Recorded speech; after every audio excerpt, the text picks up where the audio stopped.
Менин айтар сөзүм дагы башка. Алмазбек, эми сизге мындай эле айтайын, сиз дебей сен десем дагы ошону орусча айтканда заслужить этип отурасың. Жаныбызды кейитип, жаныбызды түтөтүп отурасың.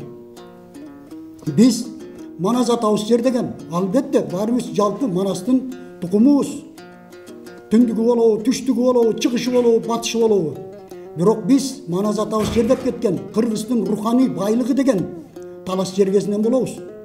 Анан бизди Бакиев менен Акаевди үзөңгү кушту сатты деп жаман көрдүк, жерди сатты деп.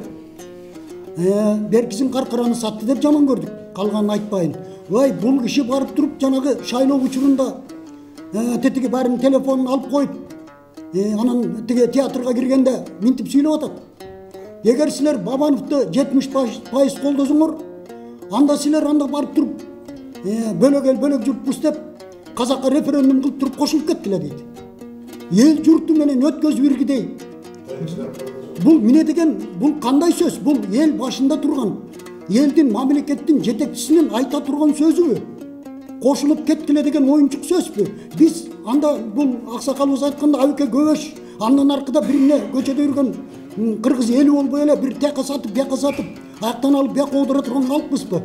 Бул сөз үчүн бул киши жооп бериш керекпи? Жооп бермек тургай бул кишини мен билбейм кандай кылып жооп бериш керек. Бул киши деген элдин мамлекеттин башында тура турган адам эмес экен. Жерим деп биздин ошол таластан чыккан Чолпонбай деген уулубуз президент деле эмес. 19 жаштагы бала барып туруп ушул кыргыз жерим, талас жергеси кор болбосун, кыргыз элим кор болбосун, СССР кор болбосун деп Дузотко төшүн тоскон.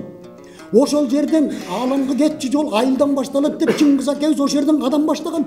Дүйнөнүн баары таанып атат. Эми биз таластан тиягы капка болуп, биягы тиги конзаводубуз болуп туруп казакка кошулабыз экенбиз. Ким болуп кошулабыз? Алмазбек, жооп берсең, ким кылып кошкун келип атат бизди? Сен буга жооп бересиң.